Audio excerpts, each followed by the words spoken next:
Buenas tardes, estimados estudiantes, qué gusto saludarles. Es un gusto estar nuevamente con ustedes. Hoy vamos a continuar con la temática. Ya estoy calificando lo que son los exámenes parciales. Solo hago la acotación. Creo que tienen alguna pregunta o inquietud. Humberto, muy buenas tardes, qué gusto saludarle. Tiene la mano levantada.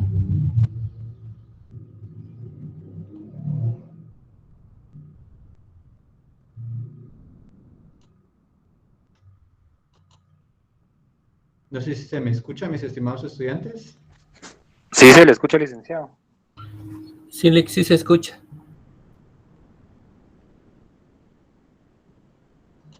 No, no hay ninguna pregunta, Humberto. ¿No? Muy bien. Hoy vamos a continuar la temática correspondiente. Les hago mención, si tenemos todavía problema con el orden de protocolo. Les comento, algunos todavía no les cuesta ordenar el protocolo. En lo que he estado revisando ya terminé de calificar protocolos. Tenemos inconveniente todavía de entender cómo se debe de ordenar el protocolo. Siempre va primero la parte instrumental, terminamos con la razón de cierre y posteriormente viene el índice del protocolo y atestados debidamente empastado. Creo que esto es importante, es muy básico, es muy fundamental y que tenemos que tener cuidado. Ya nos quedan pocas clases, pero tenemos que seguir mejorando. Tenemos que incentivarles a que puedan ustedes seguir investigando, leyendo, incorporando conocimiento, poder aprender conocimiento para poder materializarlo. Recuerden que acá pues pueden hacer solo puntos, pero en la práctica tienen que tener esa habilidad de poder desarrollar una técnica depurada de derecho notarial. Entonces es muy importante. También pregunto, no sé si hay alguien acá de examen extemporáneo. Buenas noches, Lick. Sí, yo, presente. Muy bien, envío el link, por favor, para que pueda llenar en este momento. Sí, licenciado, muy buenas tardes. Muy bien. Envío el link. No sé si ya les aparece para que puedan llenar. Sí, ya aparece. Ya, sí. licenciado. Muy bien. Los que están, pues, en este momento les pido que lo llenen, por favor. Los había comentado que hoy se los iba a enviar.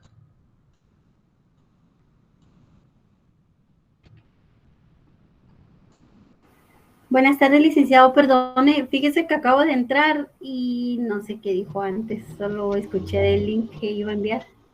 Sí, para los que quieren, no son bromas. Es para el examen extemporáneo. Bueno. Gracias, licenciado, muy amable. Es examen extemporáneo. Es examen extemporáneo. Entonces, no sé, ¿alguna otra pregunta, inquietud? Edgar Fernando.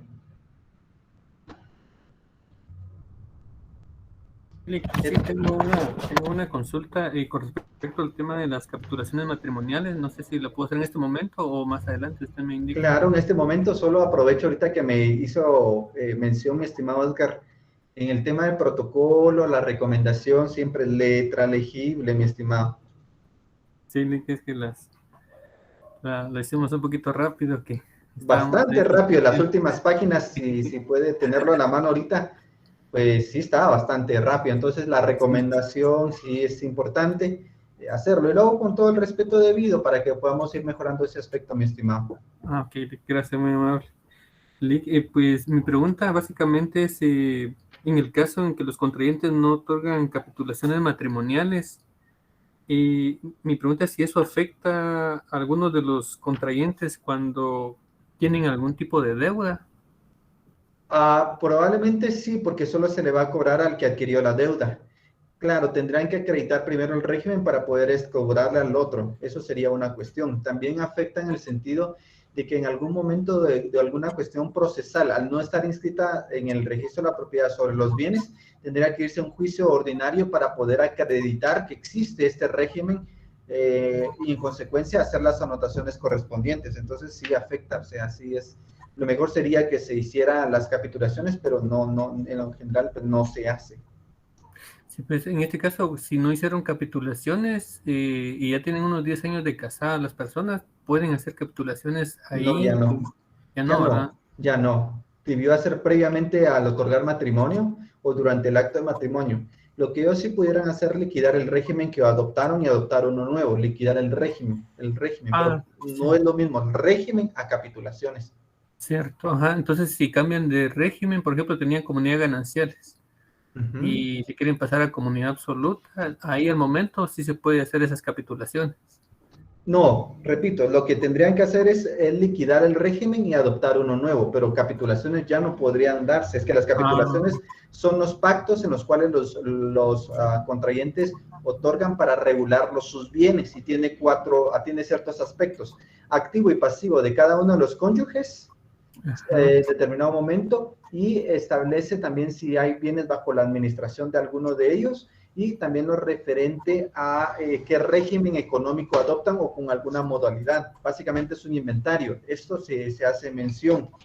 ¿De acuerdo? Ahora, si más adelante no otorgaron capitulaciones y lo que pretenden es modificar el régimen, pues tendrían que liquidar el que tienen, porque adoptaron, y adoptar uno nuevo. Entonces, generalmente va a ser de gananciales a separación absoluta, donde cada quien liquidan el régimen. El régimen, eso sería distinto, pero no es otorgar capitulaciones. Ajá, pero en este caso, por ejemplo, si la esposa era la que tenía un préstamo en un banco X y ya no pagó, y entonces el esposo tiene que responder por esa deuda también, los dos mancomunadamente.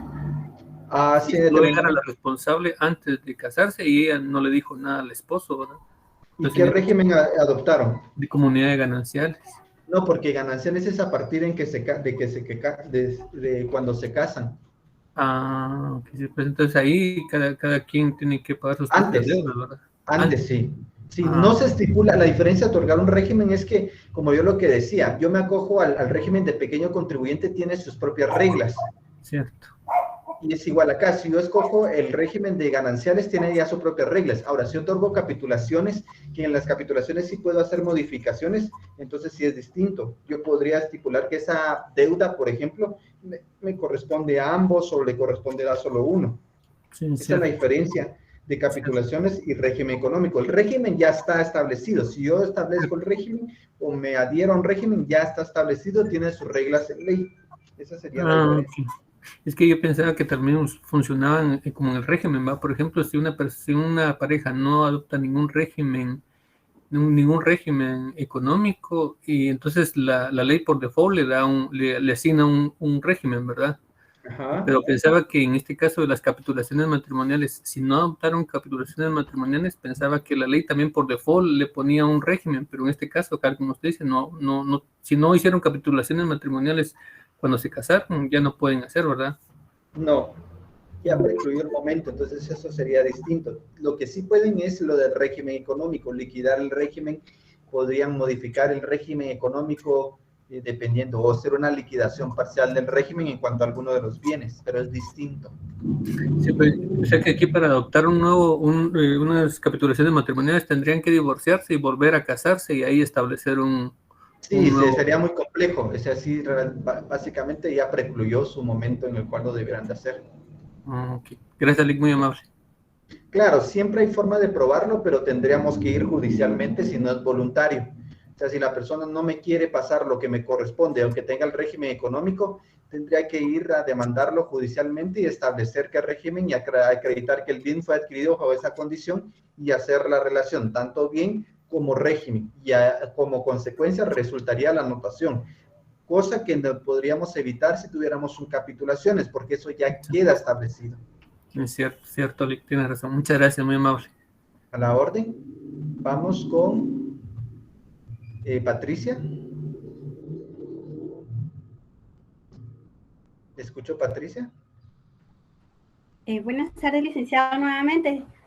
Mi pregunta es, ¿con cuánto tiempo de anticipación deberán hacerse las capitulaciones? Una. Y la otra es, al momento de hacerse las capitulaciones, sí, por ley hay que presentar los documentos que certifiquen cada una de las propiedades. Si, por ejemplo, uno de los contrayentes tiene más propiedades que la otra o ambos tienen propiedades, deben de presentar dichos documentos, ¿verdad? Para que consten. Sí, certificaciones, claro, deben de acreditar la propiedad de cada uno o la condición en la cual están, porque posiblemente puede ser que sean propietarios, sean poseedores, sean beneficiarios, usufructuarios, dependiendo qué título, así van a presentar la documentación. Entonces ahí podemos establecerlo. Sí, claro, hay que legitimarlo y como finalidad es inscribirlo también en el registro, por eso es importante individualizarlo. Y eso sería la acotación. ¿Estamos? Vamos con Norma Carolina. Muy bien. Muy bien. ¿Con cuánto tiempo? Creo que ya resolví mi duda. Perdón. La otra pregunta, perdón, Norma, me preguntaba cuánto tiempo de anticipación, pues la ley no lo establece. Generalmente es cuando ya existe un compromiso para hacerlo, porque van a incurrir en gastos, entonces ya existe ese compromiso, podría ser 6 meses, 3 meses, no existe como tal, pero yo tendría que establecer que existe algún compromiso de parte de los dos a la celebración del matrimonio. Si en caso no se celebra el matrimonio, pues no vamos a inscribir las capitulaciones. ¿De acuerdo, Patricia?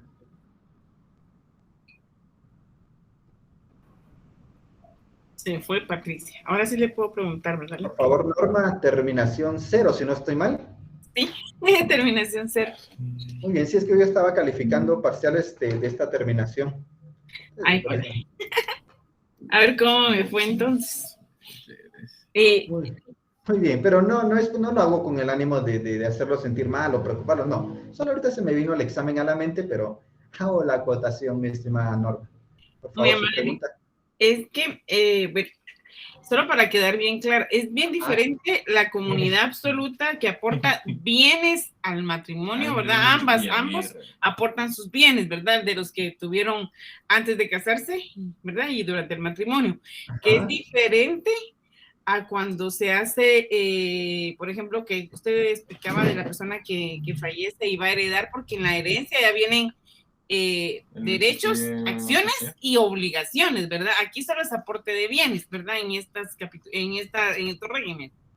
No, hago mención, en el régimen económico tanto van a incluir el activo como el pasivo. Si yo aporto, por ejemplo, otorgo capitulaciones, si aporto el activo, puedo estipular que el pasivo pues va a ser mi responsabilidad, ellos pueden modificarlo. No, pero ahora, si no se otorgan capitulaciones, solo es el régimen. El régimen, también ahí va incluido tanto activo como pasivo. O sea que si yo tengo deudas, al aplicarme, por ejemplo, en la comunidad absoluta, mi cónyuge adquiere la parte de esas deudas también, o sea, así solidariamente conmigo, igual así que yo. Es. El activo y el pasivo. Esa era mi duda. Por eso activo, pasivo y responsabilidades sobre los bienes. Esa era mi duda. Gracias, Lick. Muy bien. Lick, pero en el artículo no dice eso, solo dice aportan, pero bienes. No, por eso no me quedaba claro que no decía ni activo ni pasivo, sino hablaba únicamente de bienes. Sí, recordemos algo importante. Comunidad absoluta, artículo 122, damos lectura. ¿Le doy lectura? Por favor. Bueno, artículo 122 del decreto ley 106 Código Civil, comunidad absoluta. En el régimen de comunidad absoluta, todos los bienes aportados al matrimonio por los contrayentes o adquiridos durante el mismo pertenecen al patrimonio conyugal y se dividirá por la mitad al disolverse el matrimonio. Muy bien. Artículo, ahorita les hago mención, 140.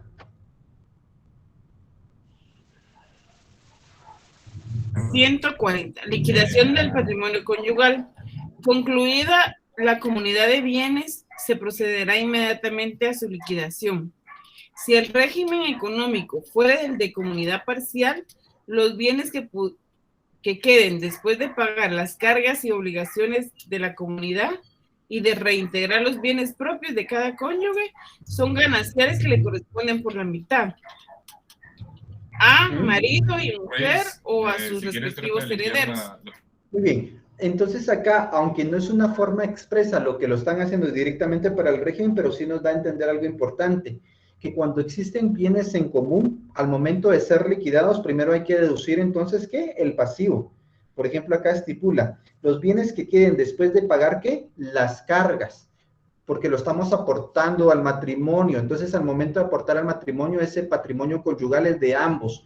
Cuando lo vayamos a liquidar o debamos de responder, debemos de deducir las cargas que corresponden, porque el patrimonio es uno, el patrimonio conyugal es uno, tanto el activo y el tanto pasivo. Entonces es implícito que en determinado momento deban de responder sobre el patrimonio conyugal por las responsabilidades que tengan. Y al momento de ser liquidado, entonces vamos a liquidar primero el pasivo y lo que reste, pues nos lo tendríamos que dividir por la mitad. No sé si le ayuda esta explicación, mi estimada notaria. Norma. Sí, Lick, muy amable, porque está como encriptado en el 140, ¿verdad? Sí, nos da un ejemplo, lo cito para darnos un ejemplo, pero hago mención, la premisa es que va a haber un patrimonio conyugal, uno, en común, y sobre eso vamos a administrar. Esto debe cumplir tanto nuestro activo y nuestro pasivo y ser responsable ambos, porque estoy estableciendo que todo es de los dos. Ahora, si yo, por ejemplo, otorgara capitulaciones y excluyo una deuda, es distinto, pero si yo solo vengo y me adhiero a este régimen, pues tengo que respetar las reglas que ya están en ley. O sea, que sería aquí, por ejemplo, si yo me voy a casar por comunidad absoluta, sería mejor que previo a casarme o durante el matrimonio ya tenga mi escritura de capitulaciones para especificar que esas deudas no van a... Por ejemplo, si mi contrayente tuviera que deudas de tarjetas, de préstamo, yo de una vez excluyo eso en capitulaciones para que ya no me afecte después. Si usted así se lo solicitara, de verdad, a su cónyuge, así se podría hacer, ¿verdad? Habría que tener una confianza y de igual a otro cónyuge decir, mire, tengo estas deudas. Entonces, ¿por qué? Porque después nos puede atribuir o tener separación absoluta, sería la otra opción, o gananciales, que a partir que nos casemos lo que hagamos es de los dos. Pero ojo, tiene que haber comunicación en el matrimonio. En el artículo 112, del artículo 108 en adelante, el artículo 112, vamos a encontrar responsabilidades que nacen del matrimonio y es la administración de los bienes. Entonces es importante la comunicación. Muy amable, licenciado. Gracias. Silda Janet Morataya. Muy buenas noches, licenciado. Por favor. Con una pregunta con respecto, según el artículo 131, ¿verdad? Las partes ambos cónyuges pueden disponer de sus bienes, ya sea que tengan régimen de comunidades gananciales, pero si ellos adquirieron esos bienes durante el matrimonio, pueden también decidir venderlos, ¿verdad? Sí, al que esté a nombre de la persona lo puede decidir vender. ¿Por qué? Porque solo es un régimen. Ahora, si lo vende y la otra persona reclama, tiene derecho al porcentaje que corresponde al bien por el régimen económico y gananciales. Y ya eso se va por juicio ordinario, ¿verdad? Depende si es voluntario o no. Si no es voluntario, sí tendría que ser demandado en juicio ordinario. Y si la otra parte dice, no, mira, esto es lo que te pertenece, pues ahí no habría ningún inconveniente. Muchas gracias. Entonces sí pueden disponer, ¿verdad?, de sus bienes. Sí. Nosotros como notarios, ¿qué tendremos que hacer? Pues si a nombre del esposo está, y aunque tengan un régimen económico, pues a mí en cierta manera no me interesa, porque la ley le da esa facultad. Si no fuera este artículo, yo tendría que pedirle a toda persona que se dice ser casado y va a disponer de sus bienes, mire, entonces tráigame certificación de matrimonio y veamos qué régimen tiene, y dependiendo del régimen, tendría que comparecer el otro cónyuge, lo cual no es necesario porque este artículo nos da esa libertad de que cada cónyuge puede disponer de los bienes que están a su nombre, y esto es importante porque eso nos da la facilidad para el notario calificar. Claro, sí es recomendable que siempre hagamos la salvedad, mire, pero entonces esto le va a pertenecer, pero la ley ya le da esa libertad a los cónyuges. Ah, ya, muchas gracias, sí, porque cómo saber uno, ¿verdad? Pero gracias, licenciado, ya me quedó claro. Muy bien, solo pregunto, ¿nadie más que tiene examen extemporáneo? Por favor, pregunto, estoy haciendo tercer llamado, vamos de momento con Herbert y Luis, son los únicos que tienen examen extemporáneo, mis estimados estudiantes. Herbert y Luis. ¿Alguien más? Examen extemporáneo. Segundo llamado. ¿O sabe alguien de que tuviera examen extemporáneo y no está? Solo permítanme.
Muy bien, mis estimados estudiantes, ¿vamos bien hasta acá? Si vamos bien y no hay nadie más de examen extemporáneo, voy a hacer último llamado un poco más adelante, pero he estado informando para que no haya desinformación.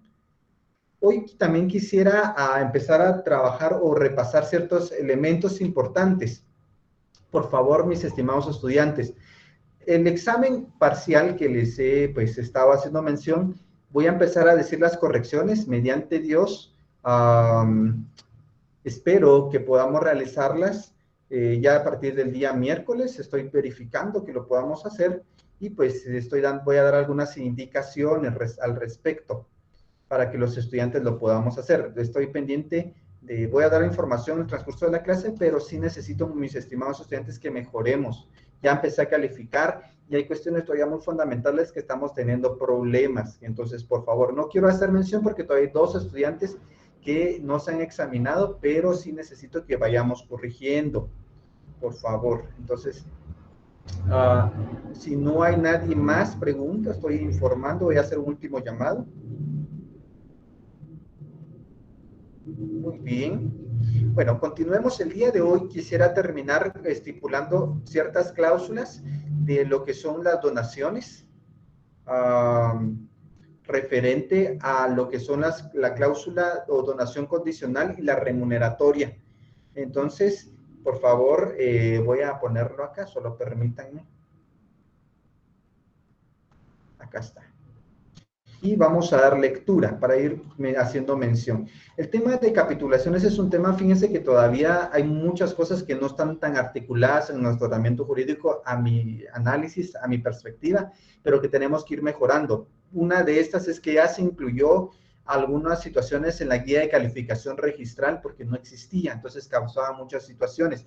Había cierta discrepancia en lo que pedían los juzgados y en el registro de la propiedad. Sin embargo, yo siento que todavía tienen que darse más fundamento teórico práctico de esta institución a mi análisis, o puede ser que a mí me falte investigar, pero sí les hago mención porque tenemos que tomar en consideración. Muy bien, lo que vamos a ver el día de hoy, ya me quedan pocas clases con ustedes, mis estimados estudiantes. Quiero aprovechar a decirles, por favor, en el derecho notarial no se confíen con solo lo que yo les digo, traten de investigar, de leer, asistir a conferencias, ver actividades, estar actualizando. El derecho notarial es un derecho muy riguroso. Algunos de los errores que todavía me están cometiendo traen graves consecuencias. No lo digo para afectarles, pero sí en la práctica tienen que ser muy minuciosos, muy cuidadosos, muy dedicados en el ejercicio. Yo quiero que les vaya bien, que se gradúen. Si mucho, tal vez me quedan unas 5 clases con ustedes, serán mis estimados estudiantes, pero les hago mención, tienen que esforzarse. Traten de mejorar cada vez, por favor. Si algún tema no está claro, pregúntenlo. A veces hago clases de preguntas, a veces sigo haciendo conferencias o actividades para mis estudiantes, los invito sin ningún costo, sin ninguna más que transmitir conocimiento, de investigar, de analizar, de enriquecerlos. Pero por favor, mucho cautela en el ejercicio profesional. Se los voy a estar diciendo en estas últimas clases porque son las últimas recomendaciones.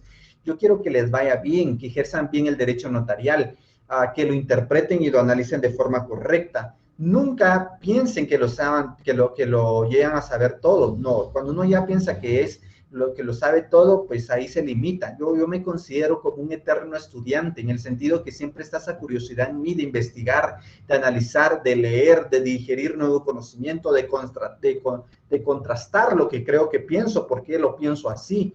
Entonces tenemos que tener ese cuidado. También cuando nos relacionamos con las personas en la oficina, en la notaría, tratar de tener cuidado, porque una firma puesta sobre un documento de algo que no esté correcto nos puede traer consecuencias. Entonces, por favor, mucho cuidado, mis estimados estudiantes. Son las últimas clases.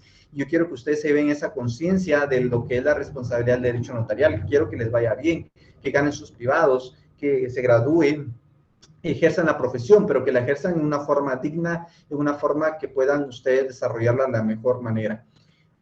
El día de hoy, pues vamos a ver esas cláusulas. Vamos a ver acá qué son las donaciones condicionales. Brevemente, no me va a dar mucho tiempo y después vamos a pasar a las particiones, que también me interesa que entendamos. ¿Quién me puede ayudar con la lectura, por favor? Tal vez Amanda Noemí Reyes.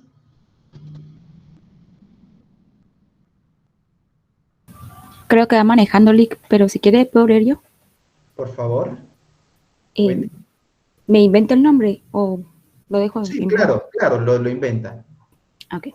Manifiesta la señora Amanda Noemí Reyes Bautista en forma expresa que de conformidad con el testimonio de la escritura pública número 510, autorizada en la ciudad de Guatemala el 15 de diciembre del año 1975 por el notario José Osvaldo Canas Fuentes, es propietaria del bien inmueble inscrito en el Registro General de la Propiedad con el número de finca 300, folio 204 del libro 1171 de Guatemala, que se encuentra ubicado en lote 174 de la sección B de la Colonia El Milagro, zona 6 de Misco, de Guatemala, con un área de 376.50 metros cuadrados, medidas y colindancias que le aparecen en su respectiva inscripción registral.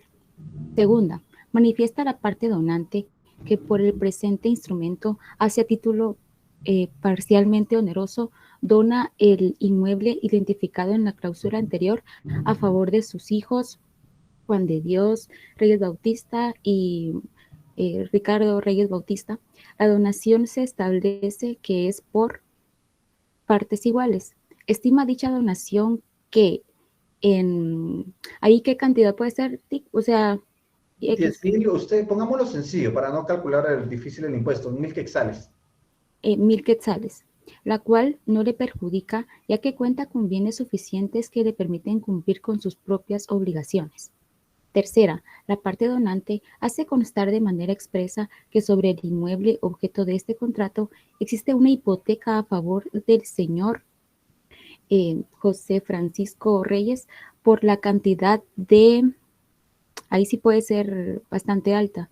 Sí, 25,000, si ustedes gustan. Ok, 25,000 quetzales, que a excepción de ella no existen otros gravámenes, anotaciones, limitaciones que puedan afectar los derechos de la otra parte, y el notario le advierte que las responsabilidades en que incurre si lo ha declarado uno fuere cierto. Ajá. Cuarta, por su parte manifiesta la parte donataria que en los términos relacionados aceptan la donación onerosa que les hace y aceptan pagar la obligación a que se hizo referencia para cancelar la hipoteca que existe sobre la finca.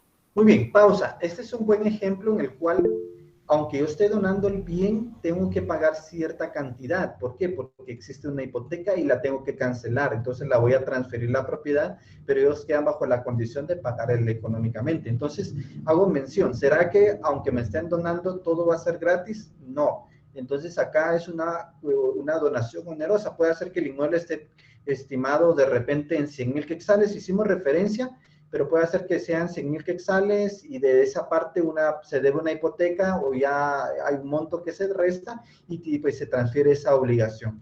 Entonces, en este caso, vemos en mención cómo podría ser unos varios casos.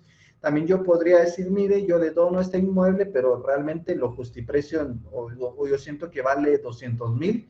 Hagamos una cosa, yo se lo voy a donar, prácticamente solo págueme 25,000 quetzales, que es por una necesidad que tengo, y puedo donar el 75% o el 100% o el 80% o el 50%, y la otra parte, pues en cierta manera vamos a establecer que le causa una situación onerosa al que está adquiriendo. Entonces, prácticamente esto sería uno de los ejemplos. Pueden haber varias variantes, pero la esencia es que a pesar de que yo reciba el inmueble, tengo que retribuir onerosamente algo económicamente, ya sea a la persona que me está dando o por una obligación que exista. Vamos con preguntas. Con Norma Carolina. Y sí, perdón, es que me surgió una duda.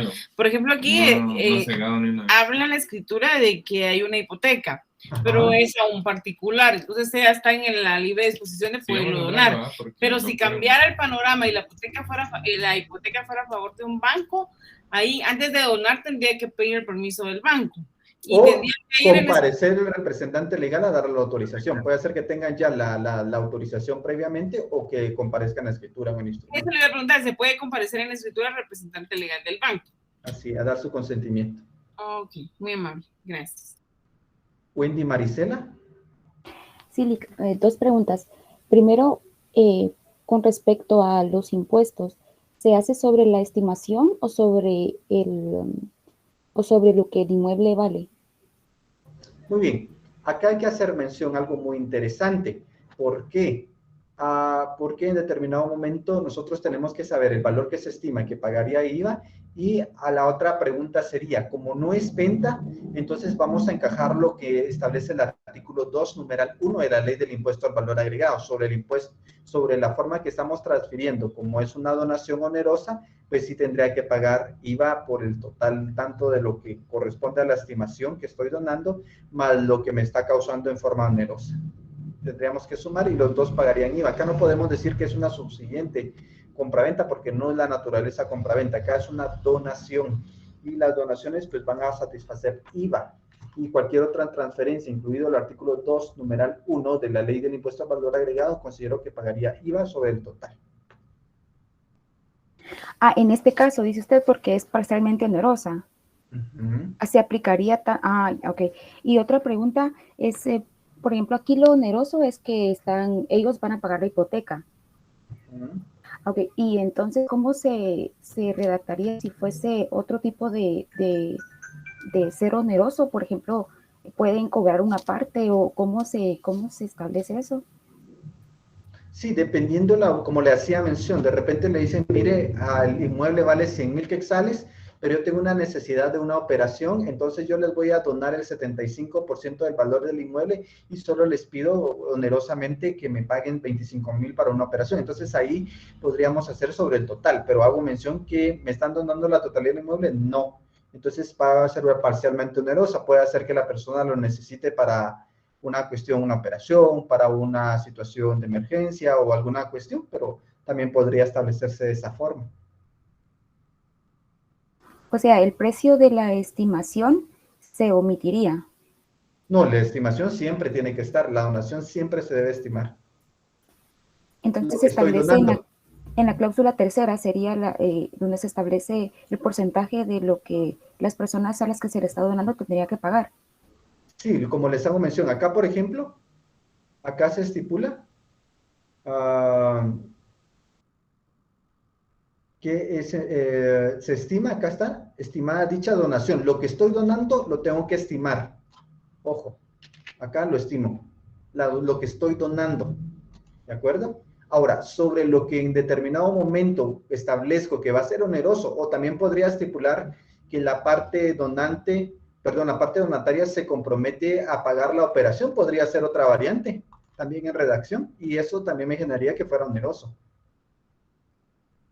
Ok, gracias. Podría ser. Fíjense que en algún momento se establecía que lo oneroso se volvía como condicional, pero lo oneroso condicional sería algo implícito, que sería el contrato. Todo contrato bilateral tiene condiciones resolutorias implícitas. Hago mención porque también me han hecho la acotación y quiero pues hacerlo también a ustedes. ¿Estamos bien, Wendy? Vamos con Herbert. Silic, buenas noches.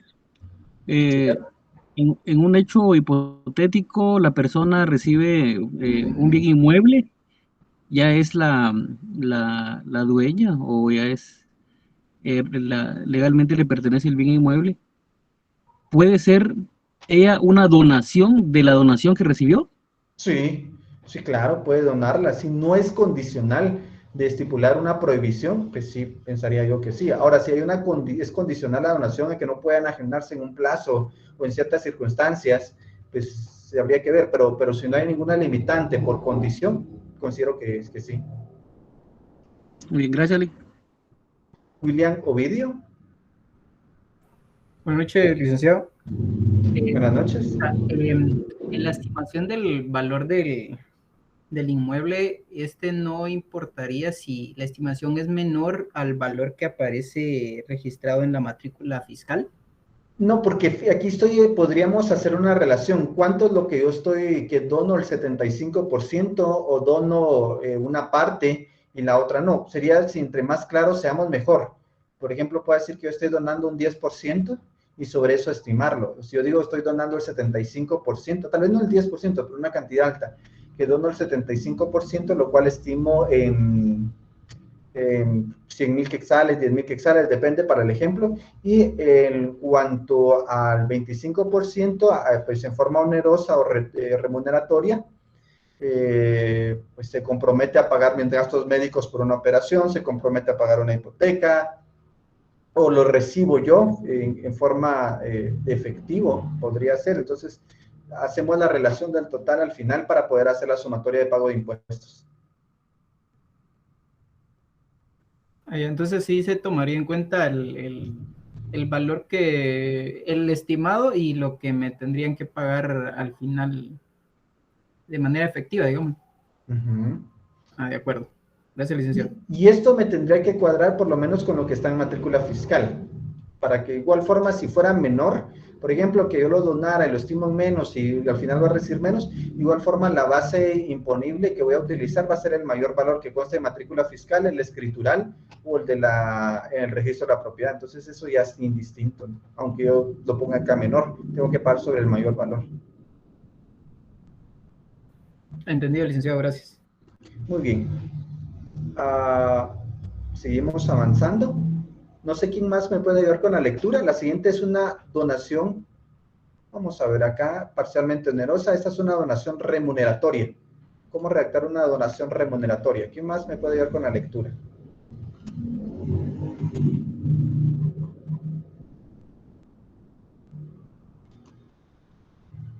Vic, perdone, entonces solo para quedar claro, la donación pagaría IVA, todas las que sean remuneratorias.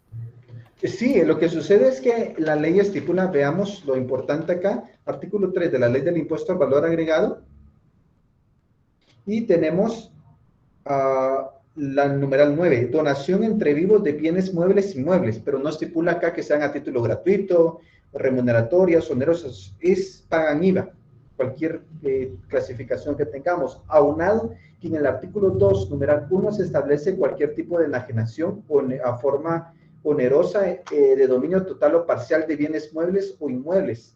Entonces ahí va unado los dos aspectos. Muchas gracias, Lic.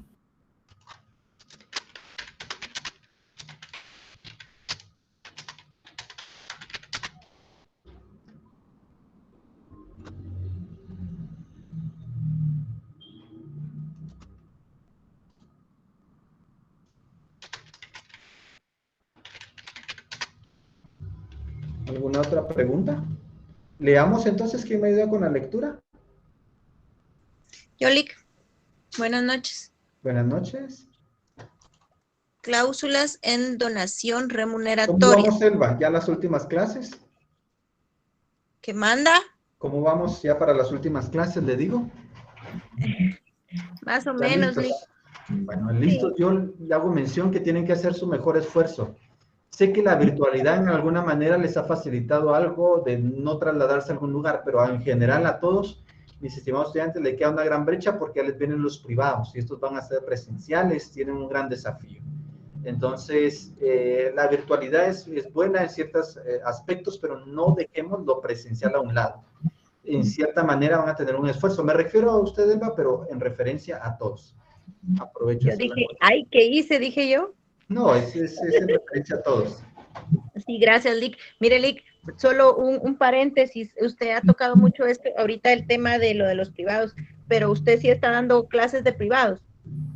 Fíjese que de parte de la universidad, que es donde estaba colaborando, tienen suspendido. Pues yo he dado, lo digo con respeto, no es solo porque me está comentando, sí doy cursos, pero son por mi cuenta.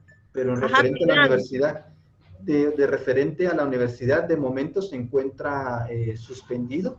Esperamos que se pueda reanudar, que es una verdadera ayuda realmente hacia el estudiante. Pues solo hago la acotación. Si alguien tiene pues duda, mejor preferiría que me lo hiciera fuera de clase para que no se malinterpretara o que... ¿Le puedo hacer las consultas por el Face? Así es. Ah, va. Entonces por el Face le consulto, Lic, muchas gracias. Sí, para que no se vaya a malinterpretar o establecer que yo estoy acá. No, esa no es mi intención. Acá mi intención es que ustedes aprendan el curso, ¿de acuerdo? Sí, Lic, muchas gracias. Bueno, primera, manifiesta a la señora Ana María Ruiz López en forma expresa que de conformidad con el testimonio de la escritura pública número 510, autorizada en la ciudad de Guatemala el 15 de diciembre del año 1970. La cláusula primera podemos decir que es lo mismo. Veamos la cláusula segunda para avanzar. Cláusula segunda.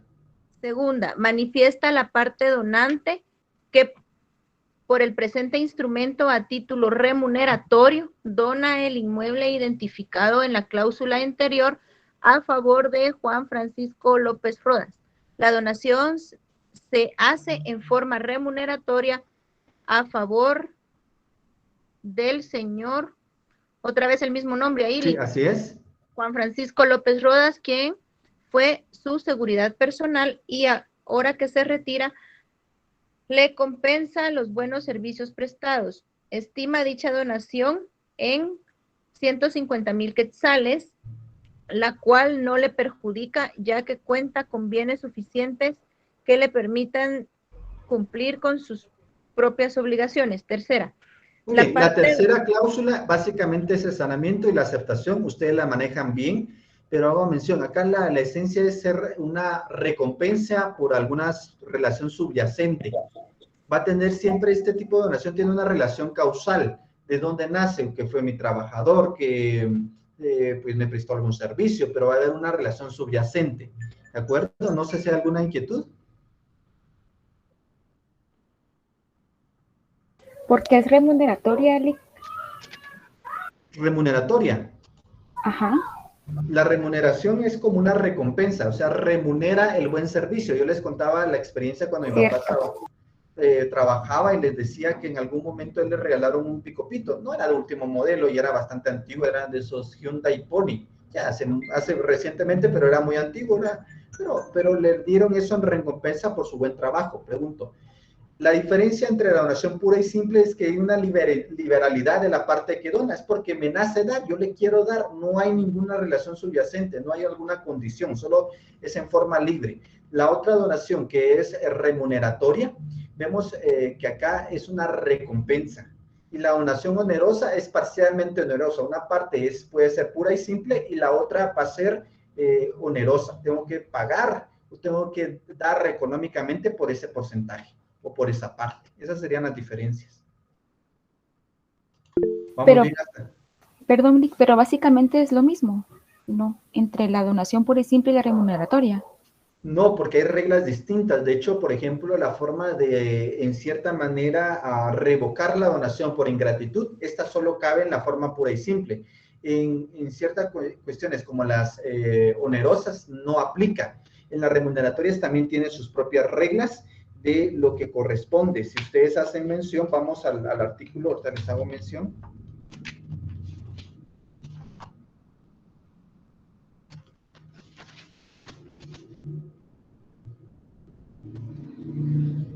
Artículo 1866.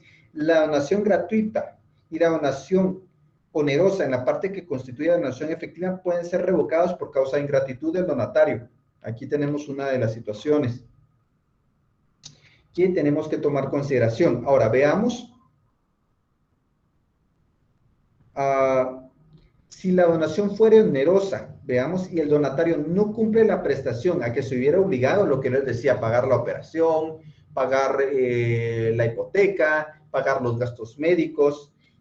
Artículo 1875, sin justa causa la suspende o interrumpe, puede el donante rescindir el contrato. Sin embargo, si la obligación del donatario consiste en el pago de una pensión o una deuda, hubiere pagado la mitad o más, el donante o sus herederos no podrán rescindir el contrato, sino solamente reducir la donación. Entonces, acá hay diferencias que son importantes, que nos pueden ayudar entonces a entender la donación que es onerosa y por qué se da, que también tiene referencia a que va a haber ser condicional. Algunos pueden relacionar que entonces si es onerosa también hay una condición. Me doy a entender, creo que me preguntaba Wendy. Sí, Lic. Y, por ejemplo, esta remuneratoria no puede tener condición porque sería ilógico. No, bien, podría tener también una condición, o sea, la condición es esa condición implícita, que si no paga se convierte en una condición implícita resolutoria para rescindir el contrato, artículo 1875. Pero yo también puedo estipular esa condición que es pagar. la operación, como les hacía mención, una deuda, la hipoteca, eso sería básicamente. Gracias, Lic. Ahora, es importante, artículo 1000, mira otra regla, artículo 1872, no son revocables las donaciones remuneratorias, lo que estamos viendo acá, las que hacen con motivo de matrimonio que se ha efectuado y los obsequios que se acostumbran por razones sociales o piedad. Las donaciones remuneratorias no son revocables, entonces es distinto que yo le denomine donación pura y simple, donación condicional, donación remuneratoria o también en cierta manera donación condicional. Tenemos que tener cuidado porque son reglas distintas y estas operan al momento también de la materialización y consumación del contrato. ¿Estamos bien, Wendy? Vamos con Nieves. Sí, Lic. Buenas noches, licenciado. Disculpe una pregunta. Es que yo tenía una duda de la clase pasada. Aquí no aplica el saneamiento, porque como existe una remuneración, o sea... En la remuneración, que es la parte parcialmente onerosa, sí puede haber saneamiento. Ahora, en la título gratuito, no. Así como esta tampoco. ¿En cuál? En esta, la que estamos viendo en este momento. La remuneratoria. Ajá. Acá no es, la remuneratoria solo existe una causal, pero no en determinado momento va a ser afectado. Leamos el artículo 1859. Sí, ahora voy.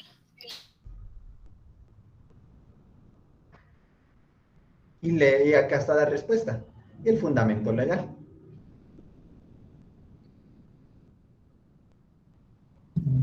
Aquí está. Artículo 1359. Si uno de los deudores solidarios resulta insolvente, la parte que le... 1859. Perdón. 1859.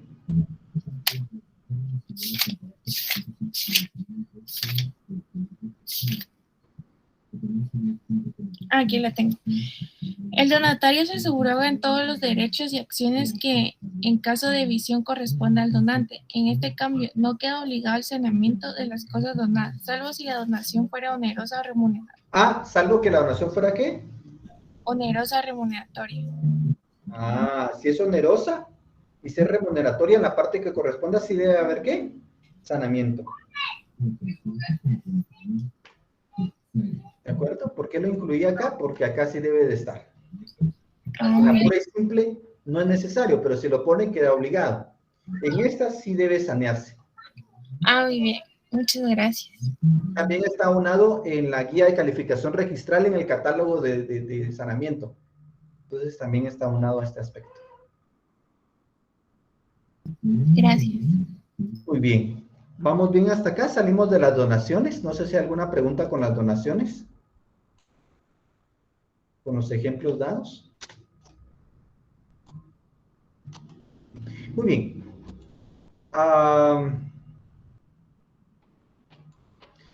Disculpe, yo tengo una pregunta. Ajá. Y es con relación a los impuestos, porque yo he visto que en el IVA habla de donaciones entre vivos, pero también la ley de legados y donaciones habla de donaciones entre vivos. Muy bien, quiero hacer la acotación. Originariamente teníamos la ley de herencia, legados y donaciones. Las donaciones se aplicaba tanto entre vivos y por causa de muerte, mortis causa. Cuando vinieron las reformas de la ley del impuesto al valor agregado, se extrajo de las donaciones lo que era entre vivos y tiene sus reglas en el IVA. Ya solo pagamos en cuanto a la ley de herencia, legados y donaciones, que es referente únicamente por causa de muerte o mortis causa. Ahí son, por las reformas, implementación de las normas legales, pues fue retirado. Entonces me voy al IVA, ya no me voy a la ley de legados y donaciones, ¿verdad? Sí, solo sería si es por causa de muerte, una donación mortis causa. Muy bien, muchas gracias. Muy bien. Pregunto, ya vimos el tema de las particiones, partición de bienes inmuebles, no sé si ya lo tratamos.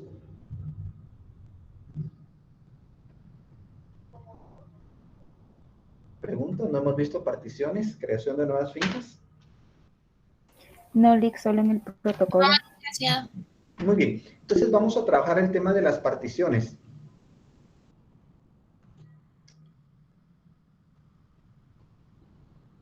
Tercera llamada, mis estimados estudiantes. ¿Alguien más que esté para el examen extemporáneo? Solo tengo a Herbert Namán y Luis Carlos Jr. ¿No? ¿O alguien conoce de alguien que no pudo examinarse? ¿No? Muy bien. Entonces voy a estar dando instrucciones en un momento. Vamos entonces con el tema de las particiones y creaciones de nuevas fincas. Algunos discuten sobre el término partición y desmembración para sí mismo. El doctor Neri Muñoz, que por cierto hacía mención, pues ya no está con nosotros, pero nos ha dejado un legado tan importante como otros autores, hacía mención que la partición era para sí mismo y la desmembración era a favor de tercero. Ahora, a la luz de la guía de calificación registral y del Registro General de la Propiedad, ellos atañen el término desmembración para sí mismo y partición para favor de terceros o partición cuando existen condueños. Es indistinto, algunas veces se ha tomado como sinónimos, pero hago mención para que lo podamos entender. Para efectos del curso, nosotros le vamos a llamar desmembración para sí mismo y partición cuando existe copropiedad o a favor de un tercero. Muy bien, veamos acá, les voy a poner el material.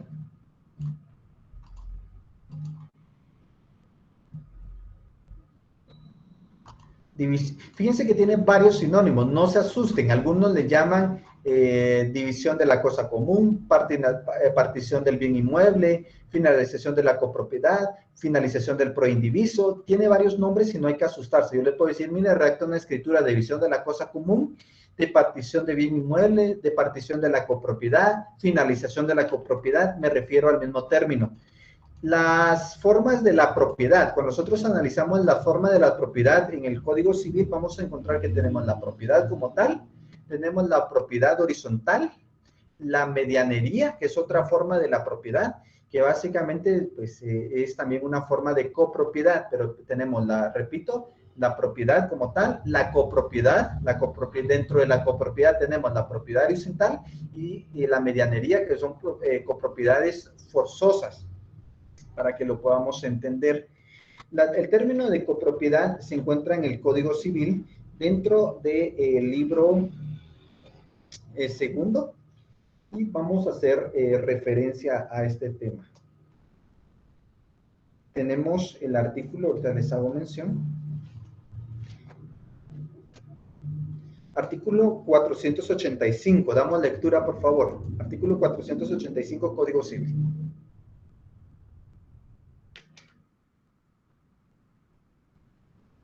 Vamos analizando.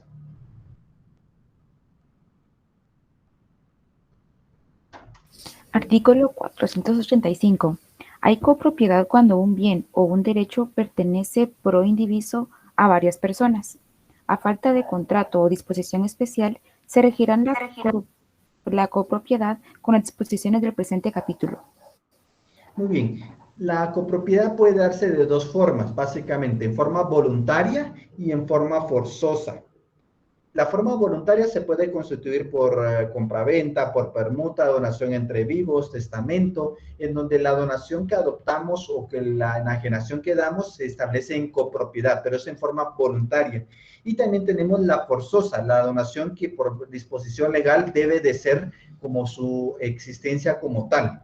Y dentro de esas tenemos la medianería y la propiedad horizontal. La medianería es una pared, por ejemplo, les hago mención de uno de los ejemplos de una pared medianera, en donde la misma pared sirve de división a dos predios que están continuos, pero que también, en cierta manera, podemos decir que soporta ambos inmuebles. Entonces, no puedo decir que esta es mi pared o es la pared del otro. Hay reglas que tenemos que respetar. Yo no puedo venir y disponer como tal sin decir, bueno, esta es mi pared y la voy a partir, y no. O voy a dividirla en dos, no, porque la naturaleza de esta es una copropiedad forzosa. Veamos el artículo 486, por favor, Wendy, para poderlo entender. Artículo 486. Artículo 486. Cuotas de los partícipes. Las cuotas de los copartícipes se presumen iguales. El concurso de los comuneros, tanto en los beneficios como en las cargas de la comunidad, será proporcional a sus respectivas cuotas. Muy bien. Derecho de tanteo. El derecho de tanteo, artículo 491. Veamos el derecho de tanteo. Los que están en el curso de civil que tuvieron las becas lo hemos visto, pero también lo vamos a repasar con todos. Artículo 491. Veámoslo, por favor. Derecho de cada condueño. Todo condueño tiene la plena propiedad de la parte alícuota que le corresponda y la de sus frutos y utilidades, pudiendo en consecuencia enajenarla, cederla o gravarla y aún Pausa. ceder. La copropiedad se puede enajenar, se puede ceder, se puede gravar. ¿De acuerdo? Sigamos. Y aún ceder únicamente su aprovechamiento, salvo si se tratare de derecho personal, pero el efecto de la enajenación o gravamen con relación a los condueños será limitado a la porción que se le adjudique en la división al cesar de la comunidad. Los condueños gozan del derecho de tanteo. Palabra clave, derecho de tanteo. Señalen ahí, por favor, o marquen palabra importante cuando analizamos derecho de tanteo. Esta palabra es importante porque en la copropiedad existe el derecho de tanteo. ¿Qué es el derecho de tanteo? Es el derecho preferente de adquirir esa parte porcentual, el cual tiene uno de los condueños. Entonces, al momento de querer enajenar en forma onerosa esa parte alícuota, primero los que hay que avisarles son a los condueños. Y esto es a través de una notificación. Sigamos. Que podrán ejercitar dentro de los 15 días siguientes de haber sido notificados del contrato que se pretende celebrar. Muy bien. También hago mención. En determinado momento, cuando se estipula la copropiedad, puede renunciarse al derecho de tanteo. Bien, puede establecer los condueños que en forma voluntaria renuncian al derecho de tanteo, pero esto se tiene que pactar. Ahora, voy a poner un ejemplo. Yo soy propietario de un inmueble y somos 4 de los condueños, o somos copropietarios de un inmueble y somos 4 de los condueños. ¿Cuánto tenemos cada uno? 25%. Si yo como copropietario quiero vender, ¿será que le puedo vender a un extraño solamente así? Pregunta al examinador. Pregunta. No, Lick, por el derecho de tanteo tendría que ofrecérselo a los otros hermanos, su parte, y si ellos deciden, tendrían que hacerlo expresamente, me imagino. Así es. Se haya establecido que renuncian al derecho de tanteo. A menos que esté en forma de renuncia. Siguiente caso. Somos 4 condueños, pero yo mi parte alícuota se la quiero donar a título gratuito a mi hijo Paul, por decirles algo, a uno de mis 2 hijos, pero se la dono a Paul. ¿Será que le podré yo donar simplemente sin cumplir algún otro requisito a Paul? Pregunto. ¿Es menor de edad, licenciado? Digamos que ahorita es menor de edad, tiene 1 añito, pero digamos que ya creció, tiene 18 años. No habría problema. ¿Habría derecho de tanteo? Alberto, terminación 1. Ya lo tienen localizado, ¿no, vale? Yo casi los voy conociendo a la mayoría, entonces por eso hago referencia. En relación a lo que mis compañeros también manifiestan, y en virtud de que también es un derecho propio y puede cederlo, desde mi perspectiva, yo creería que no habría ningún inconveniente toda vez que he plasmado en cuestión esto. No sé si estoy equivocado, licenciado, corríjame, disculpe. Muy bien, muy bien. ¿Alguien más que quiera acotar? ¿Será que le podré donar a Paul sin ejercer el derecho de tanteo? Pregunto. Una pequeña acotación, licenciado, porque se me pasó, disculpe. También esto va de la mano haciéndole conocimiento a eso lo que estaba viendo, creo que es lo medular también. Muy bien. ¿Alguien más que quiera acotar? Ahorita doy la explicación. ¿Estamos bien? ¿Todos están de acuerdo? ¿Alguien que establece? Pregunto, ¿le podré donar a Paul sin ejercitar el derecho a tanteo o tengo que siempre notificar para que ejerciten el derecho a tanteo los otros condueños?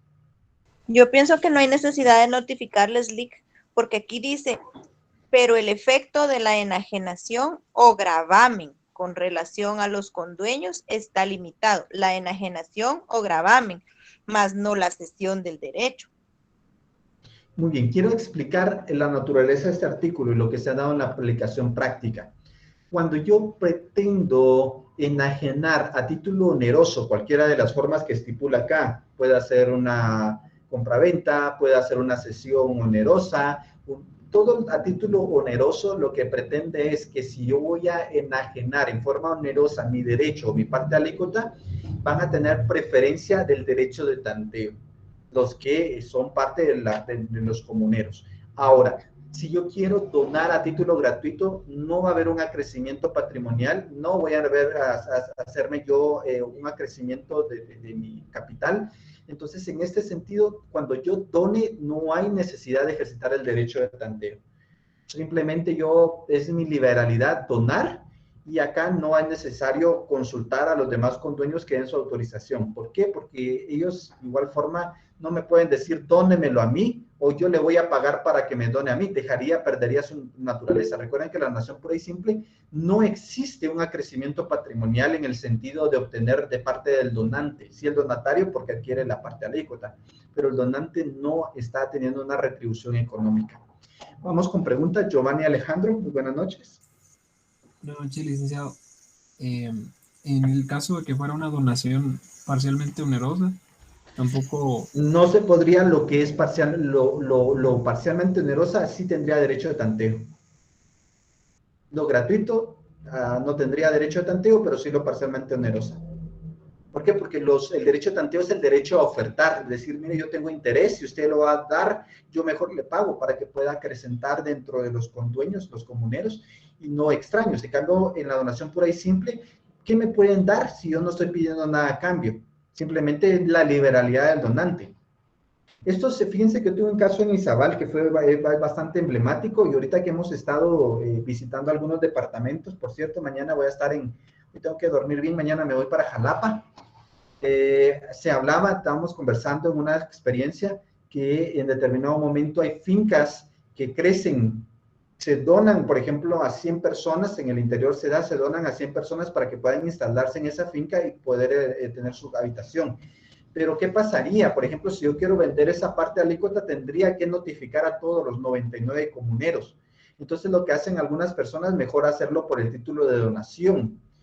También hago referencia, puede hacer que ya dentro de los 100 al mes fallezcan uno, puede hacer que otro en determinado momento lo dé a otras personas, o que vayan falleciendo otros. Entonces, con que uno que exista fallecido, no voy a poder ejercitar el derecho de tanteo, porque ¿cómo voy a notificarlo? Tendrá que nombrar al administrador de la mutual y que se pronuncie el administrador de la mutual. Es muy complejo.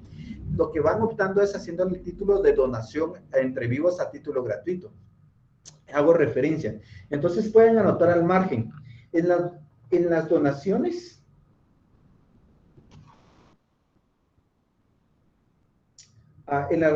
no es necesario, en las donaciones a título gratuito, no es necesario el derecho de tanteo. Les puede servir esta acotación. ¿Preguntas, mis estimados estudiantes? Licenciado, yo sí tengo una, pero digamos que la donación no puede ser revocada. O sea, una vez ya la dio, ya no puede quitarse. ¿Qué donación? ¿La donación pura y simple? Exactamente, así como en el caso que usted acaba de comentar, que le daban a los obreros en la finca. Si yo tengo necesidad de vender ese pedazo de terreno, no les puedo revocar esa donación. Muy bien. Quiero hacer mención, cuando adquirieron en ese caso las personas, puede hacer que como por título de compraventa, vamos a estipular, pero como ellos quedaron como 5 propietarios, al momento de que ellos transferían su parte alícuota, que hay que ser bien específicos, esto también es trabajo del registro de la propiedad, que cuando tengan un bien que está en comunidad, que está en copropiedad, deban estipular cuántas son las partes alícuotas en las cuales se divide. Entonces hay que ser concretos, una de 100, por ejemplo, o podemos estipular una de cuántos son los comuneros, una de 50, que sería el total de los comuneros, y después se puede ir subdividiendo el derecho. Y hay que ser claros, esto es un poquito más complejo, pero les hago la mención. En cuanto a su pregunta, si en determinado momento es donación pura y simple, esta en cualquier momento sí puede ser revocada. Recuérdense que en la revocación de la donación es irrenunciable. La ley estipula que es irrenunciable el derecho de renunciar a la revocación a título gratuito. Muy bien, gracias, Lick. ¿Alguna otra pregunta? Artículo 492. Por cierto, mañana me toca inscribir una de estas escrituras. Vamos a ver si me da tiempo, se las enseño. ¿Dónde la dejé? No recuerdo. Acá está. Artículo 492. No, mañana no me va a dar tiempo. Mañana me voy a... Bueno, tal vez voy a ir temprano al registro de la propiedad. Artículo 492. No sé si Wendy me puede seguir ayudando. Sí, Lick, solo una pregunta antes de leer. Tanto en la donación pura y simple como en la remuneratoria aplicaría que no se hace derecho de tanteo, ¿verdad? en las que no son a título oneroso. La pura y simple sería en la parcialmente onerosa, por lo que es gratuito. En la remuneratoria, que es una recompensa, podríamos estipular que no, porque no hay dinero, sino que es una recompensa. Podríamos estipular. Bueno. Okay. Artículo 492. Derecho de pedir la división.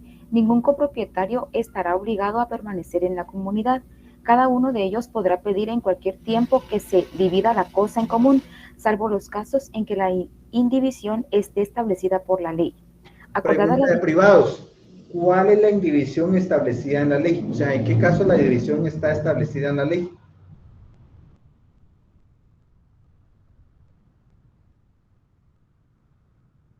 Anotan al margen en la medianería y en la propiedad horizontal. En la medianería y propiedad horizontal. ¿Qué es el pacto de indivisión? Artículo 493.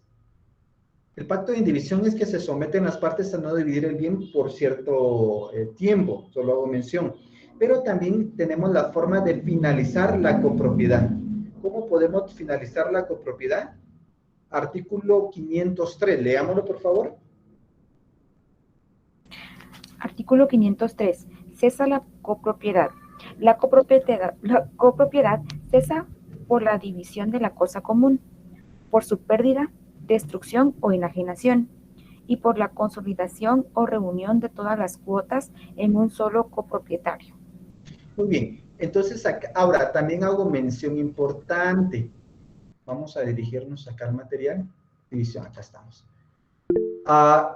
Tomar en cuenta que la ley establece las formas de terminar la copropiedad. Puede ser en forma voluntaria, que es celebración en escritura pública, en forma forzosa, puede ser un juicio oral de división de la cosa común, y también tenemos la otra forma que es por el procedimiento de localización y desmembración de derechos sobre inmuebles proindivisos, el decreto ley 82-83. Este decreto ley, fíjense que no es tan conocido, pero sí nos puede servir, como en el caso que yo les contaba de Gestor y Zaval, de esa finca que habían 300 comuneros, o 100, no recuerdo, creo que eran como 300, y que algunos habían fallecido. Entonces, ¿cómo hago yo para poder localizar lo que me pertenece y sacarlo de la copropiedad? Podemos aplicar este procedimiento judicial desde jurisdicción voluntaria. Yo puedo establecer a través de este procedimiento qué es lo que me pertenece y yo lograr hacer la localización y apartarme de la copropiedad. Esta es una ley que no se conoce mucho, pero sí existe. Está dentro del paquete de ley donde está el decreto de ley de rectificación de área, de bien inmueble y de titulación supletoria. Hago mención. Entonces, ¿cuáles son las formas de dividir? Voluntariamente puede ser por escritura de partición, o también llamada de división de la cosa común, finalización de la copropiedad, finalización del proindiviso. No se asusten con el nombre, lo que pretende es que te finalice la copropiedad. También existe una pequeña variante, que es una escritura de partición parcial. También podemos tener una partición parcial. De hecho, hoy casualmente me operaba una en el registro de la propiedad donde hace una partición parcial, y el ejemplo es el siguiente. Por ejemplo, en este caso eran 3 condueños. La partición parcial, como hablábamos también de la liquidación parcial, es que solo, por ejemplo, en este caso, uno iba a salir de la copropiedad y se iba a adjuntar una fracción, y los demás iban a seguir en copropiedad. Entonces ahí podemos hablar de una copropiedad parcial. Perdón, de una finalización de la copropiedad parcial. Se hace mención y pues puede ser sujeto al registro de la propiedad y puede fraccionarse el instrumento. Puede ser que sean 10 condueños y que solo uno vaya a salir de la copropiedad y adjudicarse una fracción. Puede ser que 2, o puede ser que en determinado momento finalicen totalmente la copropiedad y cada uno de los 10 se le adjudique una fracción o que queden sin nada. También dependerá cómo se dividen el bien. Vamos con preguntas. Elba Gabriela. Gracias, Lick. Disculpe, no anoté el artículo cuando dijo que los casos establecidos en la ley para pedir la división, solo anoté que dijo medianería y propiedad horizontal. Artículo 492. Gracias. ¿Alguna otra pregunta, mis estimados estudiantes? Estimado Alberto. Sí, licenciado, disculpe, fíjese que eso sí se me viene ahorita en cuestión, no sé si estoy bien o es la pregunta va un poco alejada del tema o sí, realmente va, porque eso sí me causa mucha inquietud. No sé por qué esto me suena a usufructo vitalicio de alguna manera, licenciado. En cuestión porque o como dicen aquellas personas de antaño, que las cosas quedan por herencia, por transcurrir del tiempo y solamente es hacia una persona. ¿Cómo se le haría en este caso? Porque me suena a esto, no sé si está lejos la pregunta o va más o menos Sí, con fíjese relación. que yo considero que lo del usufructo, que también quiero abarcar en una de las clases, ya me quedan pocas clases, pero quisiera abarcar también el usufructo. El usufructo se puede dar de dos formas, la reserva de usufructo y la constitución. Generalmente sí va equiparado a la donación. Muchas veces los padres donan a los hijos, pero se reservan el usufructo. Entonces dicen, bueno, previo a que yo te done, me reservo el usufructo o lo reservo a favor de tu mamá y mi persona y pues te dono la nuda propiedad. En ese sentido, existe en forma distinta y es importante hacer la mención porque está generalmente equiparado. Mira, no vas a poder en cierta manera disponer de la posesión hasta que yo fallezca, porque es vitalicio. Pero en este caso de la copropiedad, no veo alguna forma de que pueda darse el usufructo. Sí se podría dar, que podríamos estipular una partición de la división de la cosa común con constitución de usufructo a favor de un tercero o a favor de alguno de los condueños, podría ser, pero no es tan usual. De hecho, yo no lo he hecho tan usual, hago mención más, el usufructo lo relaciono con la donación. Sí, exactamente. Es que eso ya va más orientado para, como usted lo menciona exactamente, para la donación, efectivamente, no para copropietario, sino que ya es en un tema determinado, muy específico. Entonces, por eso es que me llamaba mucho la atención, ya que usted estaba manifestando esto, ¿verdad? Y sus formas específicas también. Pero sí, entonces sí va relacionado. Esa era mi inquietud. Yo creo que más adelante lo vamos a ver primeramente. Dios, muchas gracias, Lick. Sí, que nos dé tiempo, ya que nos quedan pocas clases, pero va a hacer mejor esfuerzo. También otro tema muy importante, mis estimados estudiantes, que debemos de entender es lo que es generar la primera inscripción de dominio. La primera inscripción de dominio es esa forma en la cual va a quedar ya un registro, en el registro de la propiedad, valga la redundancia, pero va a darse la creación de una nueva finca por distintos títulos. Ustedes sabrán que las formas de adquirir la propiedad tenemos originarios y derivados.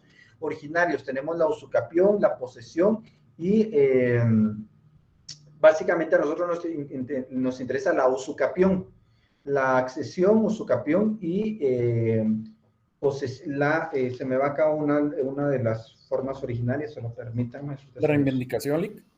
No, es la usucapión, la accesión y se me va una usucapión, accesión y no sé, ahorita se me fue el nombre de una, pero son tres. Si alguien lo tiene a la mano.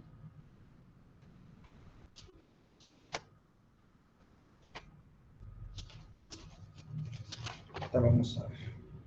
No me quiero ir sin que no decírselos. Muy bien. Tenemos los modos originarios, que estos son usucapión, la ocupación y la accesión. Usucapión, ocupación y accesión. A nosotros nos interesaría lo que es la usucapión. Y también tenemos los derivados, que son entre vivos y por causa de muerte. Entre vivos puede ser con una compraventa, yo adquirí la propiedad de una compraventa, por una donación, por una partición, por una desmembración, por una permuta. Estos ya es entre vivos. También tenemos por causa de muerte, que entramos el testamento en forma testamentaria, en forma intestada y donación mortis causa, la forma de adquirir la propiedad. Lo que voy es que yo en determinado momento puedo crear una finca por estos títulos, ya sea que por partición, por división, por desmembración, o puede hacer que nunca tenga registro y tengamos que hacerlo por titulación supletoria. Pero lo que me interesa es que va a iniciar un historial en el registro de la propiedad y la primera inscripción se le llama primera inscripción de dominio y esta tiene ciertas reglas que debe de cumplir y que el documento que presentamos debe de cumplir. Por favor, este tema sí pongan atención porque me gusta preguntarlo en el examen final. Por favor, pongan atención. Yo casi les voy indicando las preguntas del examen, ya de ustedes que las estudien. De hecho, les decía, miren, a mí me encanta preguntar lo de las protocolaciones para el segundo parcial y hoy les estoy diciendo, me encanta preguntar para el examen final lo que son las particiones, desmembraciones o creaciones de nuevas fincas. Vamos al artículo 1131 y estipula lo que debe de expresar una primera inscripción de dominio. Por favor, artículo 1131.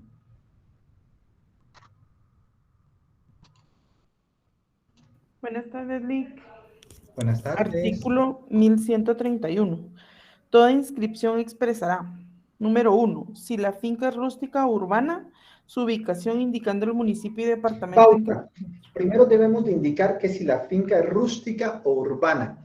Ya les he comentado, bueno, no sé si ha sido en esta cátedra, pero lo comento, que en sí tenemos dos tipos de finca, rústica y urbana. Urbana, aquella que cuenta con todos sus servicios básicos, y rústica, aquella pues que no cuenta con estos servicios básicos. Esto no lo determinamos nosotros, sino que es el ingeniero arquitecto que elabora los planos. También debemos de establecer la ubicación. Para efectos del registro de la propiedad, por ejemplo, a veces yo le digo a mi esposa, Odi, mira, mándame cuál es tu ubicación. Y ella a través del WhatsApp me manda la ubicación exacta con medida, con localización, pero no es lo mismo ese tipo de ubicación a lo que se aplica en el registro de la propiedad. En el registro de la propiedad, ubicación se refiere únicamente al municipio y departamento en que se encuentra el área de la finca nueva a formar. Por ejemplo, si yo le preguntara a Jennifer, ¿cuál es la ubicación del inmueble en donde reside Jennifer? Guatemala, municipio de Guatemala del departamento de Guatemala. Únicamente, no se refiere a la nomenclatura ni la dirección, sino que ustedes deben indicar siempre la ubicación, que es el municipio y departamento. Para efectos registrables, esto es el término. Sigamos. Rumbos o azimuts. Retrocedamos un poco. Después, municipio y departamento que se encuentra. Quiero también hacer la salvedad. Fíjense que anteriormente habían casos que habían fincas que iniciaban en un municipio y terminaban en otro. Eso es importante hacer mención.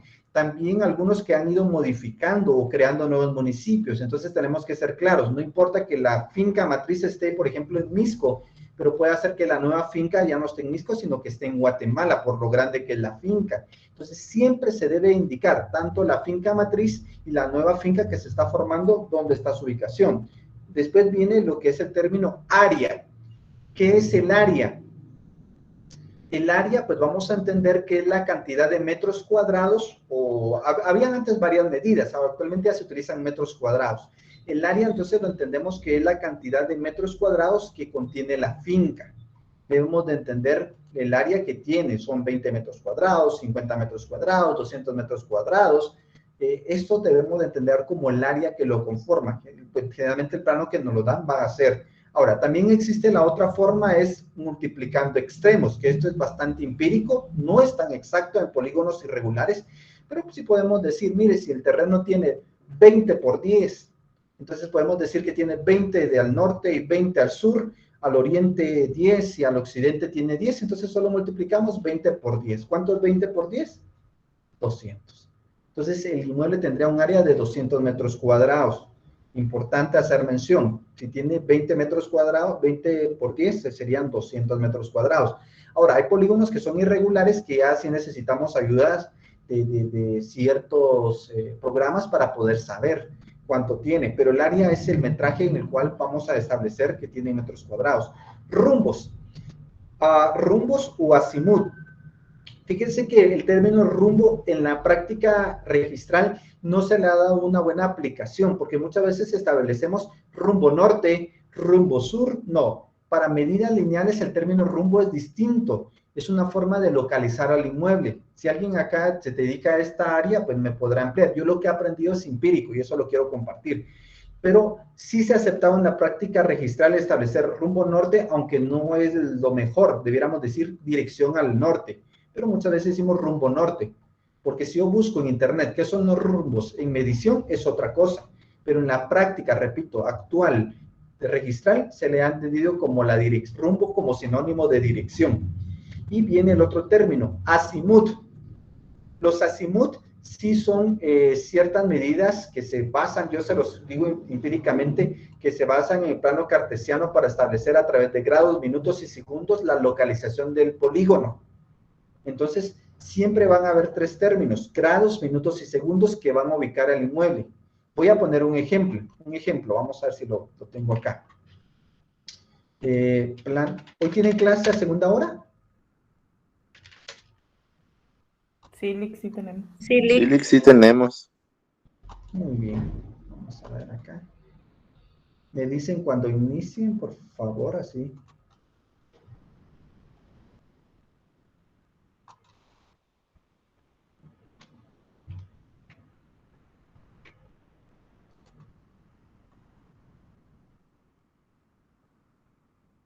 Ahorita vamos a ver.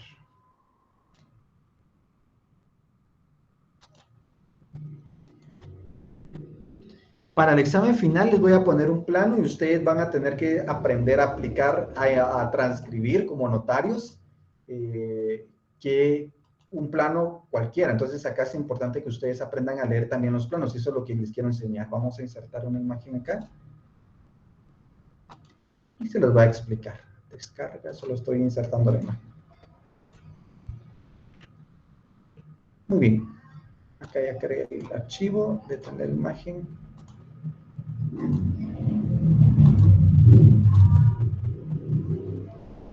Entonces, miren, acá hay un plano del registro de la propiedad, que este sería un plano, y vamos al plano de finca nueva por desmembración. Acá se está desmembrando un área en el cual se hace mención, acá sería la parte de inserta finca matriz y lo que estamos desmembrando. Acá tenemos, ¿cómo se le llama este cuadrito? ¿Alguien sabe cómo se le llama este cuadrito? Cajetín, Lic. Cajetín, pero ¿qué otro nombre tiene en nuestra legislación? Fíjense que en la ley del RIC, le da un nombre. ¿Cómo se le llama a ese nombre?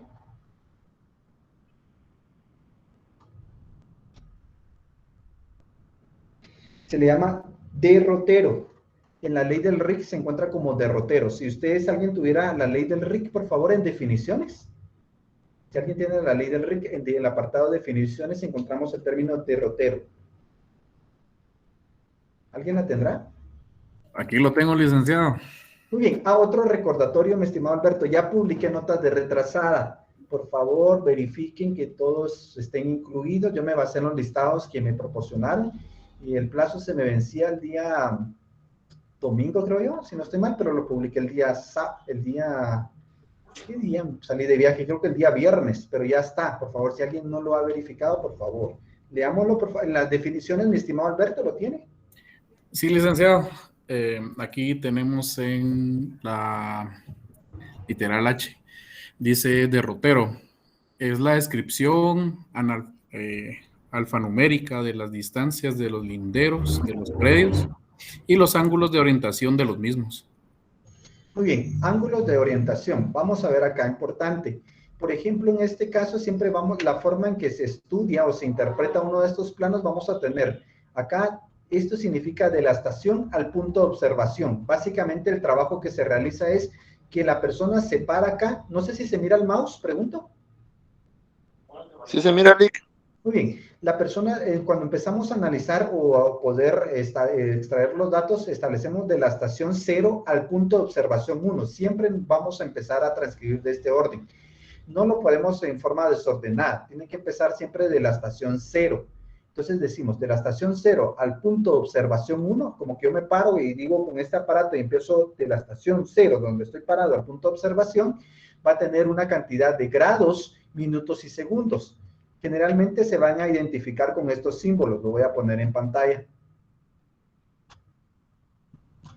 Acá se establece el término grados con un círculo, en minutos con una diéresis, que le puedo llamar, y acá con una dos rayitas significan segundos. Entonces acá se leería de la estación 0 al punto de observación 1, 96 grados, 58 minutos, 36 segundos. Acá lo tendríamos, que básicamente sería lo que estamos viendo acá, de la estación 0 al punto de observación 1. Posteriormente ya llamamos de la estación 1, me traslado a la estación 1 al punto de observación 2 y procedo a transmitir grados, minutos y segundos, siempre en ese orden. Aparte también vamos a estipular la distancia lineal que existe de la estación 0 al punto de observación. Entonces acá decimos que existen 9.23. No es necesario establecer la orientación lineal.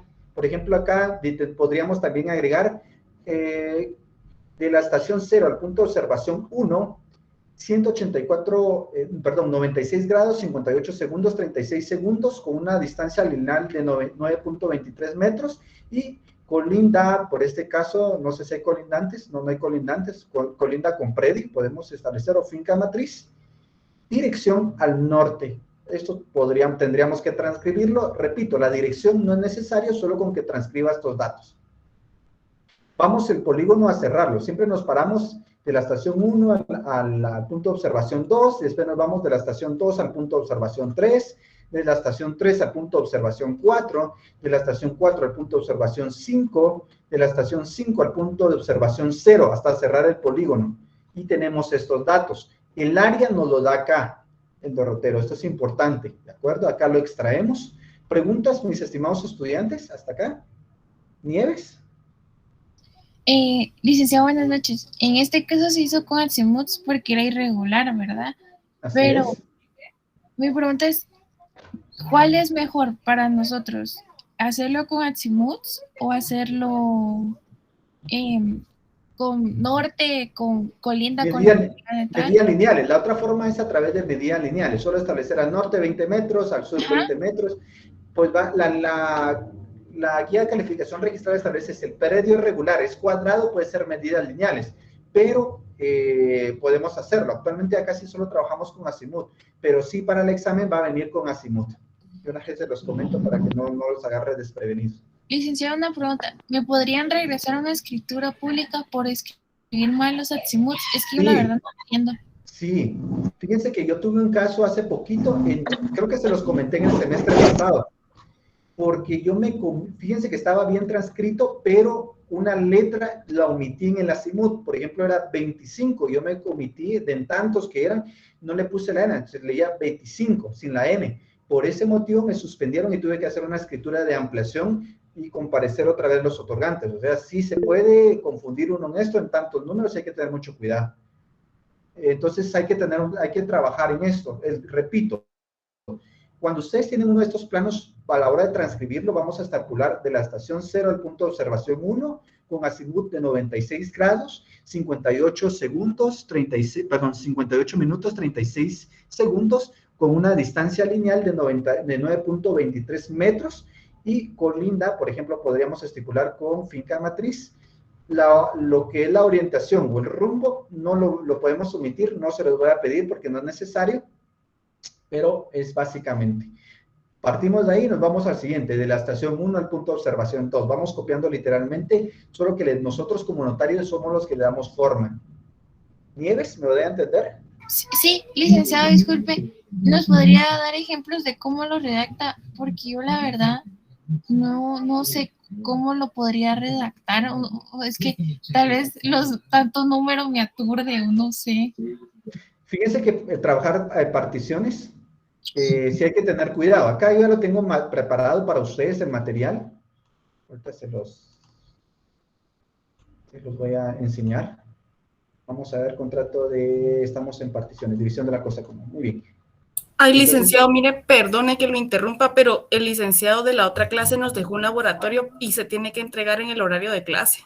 Muy bien, entonces me dispenso. Continuamos en la siguiente clase. Por favor, repasar este tema y feliz noche, mis estimados estudiantes. Feliz noche. Licenciado, perdone, solo para felicitarlo por su cumpleaños y esperamos Muchas que Dios lo siga gracias. bendiciendo y le siga dando larga vida. Muchas gracias, se valora y se aprecia. Hoy. Feliz cumpleaños. Muchas gracias. Feliz cumpleaños, Chao, feliz cumpleaños. Feliz cumpleaños. 80 años más.